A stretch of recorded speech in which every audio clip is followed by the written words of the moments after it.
kuya, baka pwede niyo po akong tulungan. Anong tulong? Kasi po nag-aaral po ako eh. Ano Ah, ba yung paninda mo? Eto, magtitinda po ako ng damo.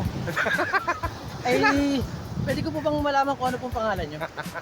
ako si Dan. Dan, ano po ang pilido niyo? Dan A. Ay din po ang pilido niyo? Ay, taga saan po? Birthday mo! Birthday ko yun! Taga saan po kayo? Taga Rizal. Ay, taga-result din po kayo. Yung mga mami ko po, mami, ano po, taga din po. Eh, baka pwede niyo po, bilan niyo po ako ng ito po, ang paninda ko. Damo po. Ano ba kinakain ba yan? Opo, pwede niyo po ito pa kaya sa kasama niyo ang aso.